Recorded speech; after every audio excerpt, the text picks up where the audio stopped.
I'm Malcolm Van Delst, and this is an excerpt from How Low Can You Go, Book 5 in the Do the Wrong Thing series. Last time in How Low Can You Go, we had a rewrite of the scene where Ava goes to a rap lollapalooza, then a scene where she bikes home on a snowy night. This is a continuation of the chapter called Lifeline Granted. October 18th, 2017, 6:52 p.m. While I was hooking back up with Greg, there were other guys. There were other parties and other activities, much less decrepit and deranged than the ones I've included in this chronicle. My goal in relating these events was to share the darkness, mainly the stuff, as I've said, that embarrasses me. I don't want to make myself sound better than I am or heroic, so I spoke in the opposite direction. My mom's voice still echoes in my head, sneering and incredulous, questioning something I've said, assuming I've dressed myself in exaggerated romance or kindness. I don't want to give her room to do that. Look at me, Mom. A worm. A worm with a voice. So there. She only passed on what she knew, that people, especially female people, should never think about their own needs, never draw attention to themselves, never do anything but pose like Jesus, arms outstretched, naked and crowned with thorns. Live for an unforgiving, unappreciative, uncaring audience, believing that God would reward you in the end. It's not admirable. It's not heroic. It's not really what Jesus did, taught, or expected from his followers. One of the first things I learned, ironically, at Christian-based Al-Anon was that in the apologizing to other people we may have harmed and in the making sure we were good with our actions, most of us, me included, didn't consider ourselves. Apologies? I can't really think of anyone I need to apologize to. Oh, I'm a person too. Sage nods all around the table. Giving oneself away seems endemic to families and friends of addicts. I should say mom and dad instead of mom. No, partially scratch that. My dad had similar ideas about what a girl could and couldn't be, but he liked me more. He tendered his judgment with love, while my mom, I suppose she felt it was her job to make us good in her idea of what good was. While my dad, he was a farmer too. He could be a good farmer without needing to be a good father. He could get accolades from cultivating, while mom only had mothering, which she hated. I am a hero. My mom was too, considering what she lived through. To live is to hero. But I am a paladin of something more specific, of writing these books. This is the only paladinism I want, though. Surprise, surprise, I did it in other ways too, and as I've said, mostly in ways that didn't show themselves until I started this book series project. I pulled myself out of the goo I mentioned at the beginning of book 1. The sticky honey did not harden and trap me. I fought and changed the form of love as it was poured over me so it couldn't suffocate me. Along with Greg, there were others, just dudes I took home. I went to parties with more respectable music types, even worked on a video for one musician using the U of Arbor video equipment. Reader, you are only seeing the dark side of my moon. By moon, I don't mean ass, so that image of a naked ass, half in the dark, pants around its knees, well, maybe it is me. One of the guys I hook up with is a music journalist. He comes as I give him a hand job before what I thought would be sex. I don't like this guy.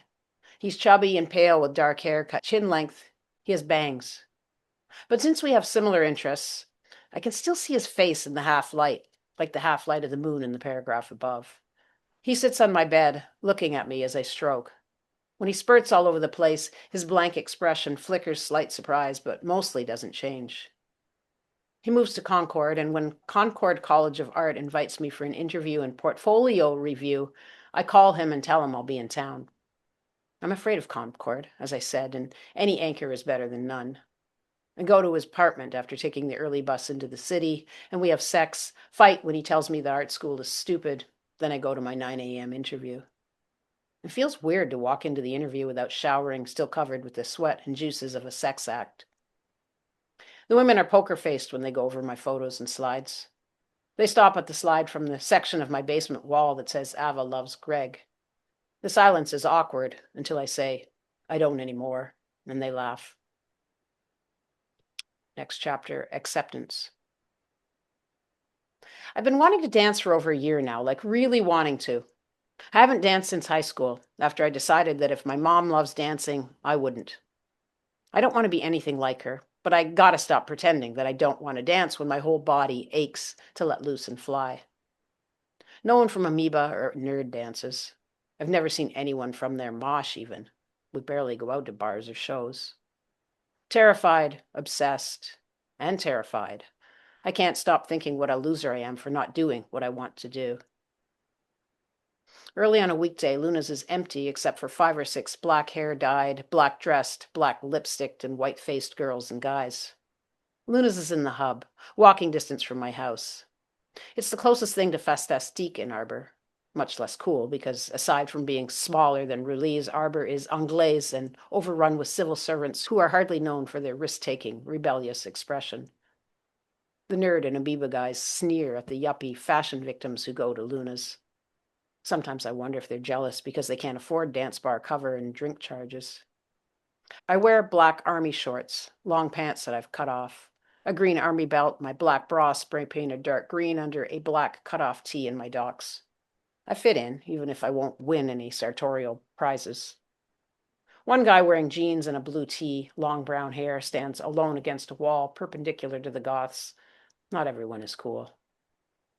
When a couple from the black and white group venture onto the wide open dance floor, I follow, heart pounding, and shuffle stiffly. The cool people watch me. I mean, there's not much else to look at. I soldier on. Once I've sufficiently embarrassed myself, I stand alone, wondering if I should crucible my courage a second time or if I've done enough for one night. A long-haired guy reappears from somewhere and stands beside me. He looks over and smiles. There's no glittering desire in his eyes or slavish, giddy excitement. Even-tempered, that's not the word I want. Even-keeled, no come-on energy or desperation. Maybe he feels as out of place as I do, even if he appears secure and at home here. The goth music plays, Sister of Mercy, I think. The colored lights sweep the empty dance floor, and the two of us out-of-place people. It's so weird that he's here. The blue t-shirt and baggy jeans, the long hair. He looks like a student or someone in a mainstream band. A filmmaker, maybe. Younger than me. I'm so grateful for his company. I ask him if he likes the music. He nods and says, I'm the DJ, so I guess I better. You don't look like a goth DJ, I say. He smiles and says, and you don't look like a goth. We laugh. When he leaves to do his set, I leave the club, calm, heart no longer pounding and mind no longer gnawing away at my cowardice because I've got something new to chew on. Hippie-looking guys that can DJ at goth clubs and say hi to awkward punks. Radiate appreciation for them. Friend appreciation, no come on. This is some wild shit. I danced, despite my fear, and I was rewarded with friendship, however small a friendship it may have been. Friendliness from someone who seemed secure and not in need. It's like that poem about the horse and the egg. Odd nonsense, but beautiful all the same.